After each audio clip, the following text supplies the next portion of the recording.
What is going on, everybody? Welcome back to yet another video. In today's video, I'm going to be giving you guys your top stocks to watch for this trading week. But real quick, as always, if you guys do find value in this video, you like free education, and you like making more money in the stock market, make sure you guys are subscribed to this channel and my main channel, Brandon Trades. But without further ado, let's hop into the video. Alrighty, so the very first stock that I'm going to be watching this week is going to be TJX. Now, this is a swing trade that I'm already in, but I am planning to add to it. Honestly, I thought that I would end up getting stopped out on this swing trade. However, it never hit the stop loss, and it's coming back up above that 21 and 34 EMA.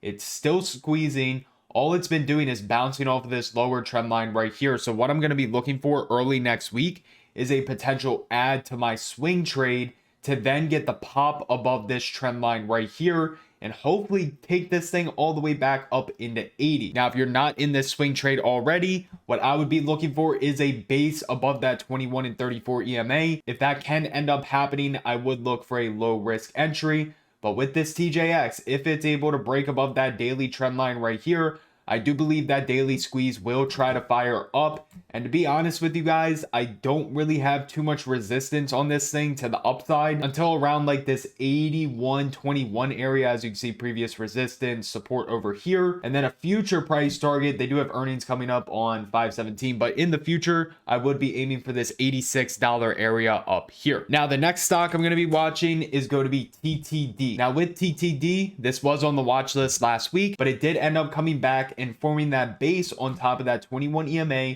with the squeeze. So what I'm going to be looking for is more than likely a day trade this week because they do report earnings on 5/10. But pretty much what I'm going to be looking for with TTD is this crack above 63.40. If it can get that, next price target that I'm going to be aiming for is this high point right here at 65.67.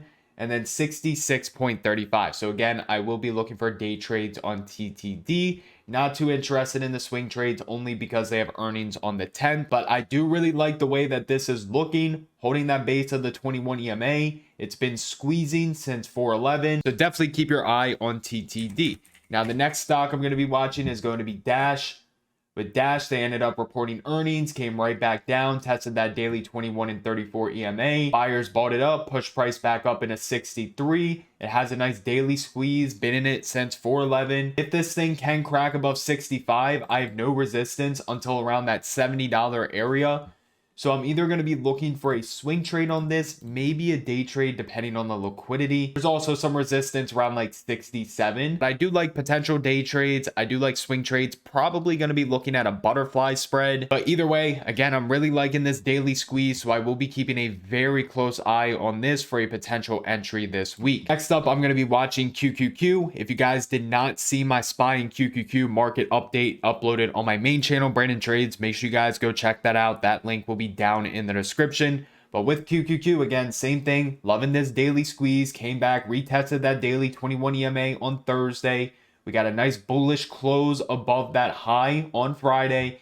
If QQQ can break above 323.63, it's pretty much a straight shot into 327, 330, and then 331.50 and 334.42. Now, these two areas right here, this 327 and 331.50, I will be looking for rejects. Those are key Fibonacci retracement areas. Plan is crack above here. I'm looking to go long into these levels and then watch these two levels for a potential reject. Next stock I'm going to be watching this week is going to be Tesla. I'm mainly interested in this daily gap fill right here above this 170. As you can see, we got a nice daily close above that area. So I will be looking for Tesla to fill the gap up in a 177.65. I did talk about this on my live stream. I believe it was actually Thursday and Friday. Tesla had this nice inverse head and shoulders right here on the 4-hour. Shoulder, head, shoulder. Ended up breaking above that neckline with that 4-hour squeeze, orange dot squeeze. And Tesla saw a massive move to the upside on Friday. So again, I'm going to be watching Tesla very close for that daily gap fill in a 177.65 this week if the market can get bullish. Now, the next stock I'm going to be watching this week is going to be Nvidia. If we break it down to a 4-hour time frame on Nvidia, you can see that it broke above this wedge on Friday. So I do want to look for that continuation on Nvidia this week. What I'm going to be looking for is the break above Friday's high. Honestly, not too interested on the downside on Nvidia.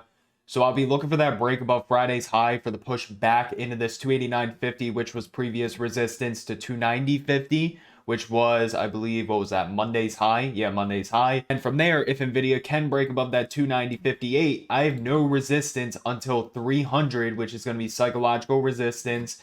And then from there, 306.9 and then 309.1. So again, make sure to keep a very close eye on Nvidia to the upside. Not really interested in the downside on this thing. Next stock I'm going to be watching this week is going to be Meta. The only thing is with Meta, I'd be more interested in the gap fill to the downside. But as you can see, last time Meta had a gap to fill, it didn't. All it did was form this little falling wedge right here into the daily 21 EMA before ripping to the upside. So maybe the same thing ends up happening. What I'm going to be looking for is a break below this low right here at this 229.85. If that ends up happening, I'll be interested to short Meta down into the daily 21 EMA. Two other areas that we need to be careful of, though, is going to be this 226 and 221.50 key retracement areas.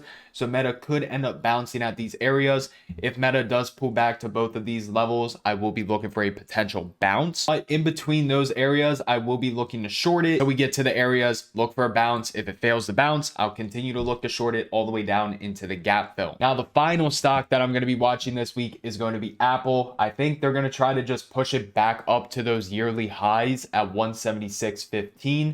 I will be looking for a reject up at that area for a potential double top. And from there, I mean, if they break that 176.15, it's pretty much a straight shot back into the all-time highs at 183. So definitely make sure you keep a very close eye on Apple. Again, would be very, very interested in a potential double top at 176.15 for a reject. But if they break it, Apple could potentially see those all-time highs very soon. It's got a very nice monthly squeeze. As we see right here, yellow momentum, red dots on the squeeze. I would just prefer Apple to pull back and then look for possible leaps to then play that monthly squeeze to the upside and potentially all the way up into this 199 area. But that is going to wrap up this weekly watch list. As always, if you guys did find value in this video, make sure you guys are subscribed to this channel and my main channel, Brandon Trades. While you're at it, make sure you guys also smash that like button. Everybody have an amazing rest of your day, and I'll see you guys in the next video.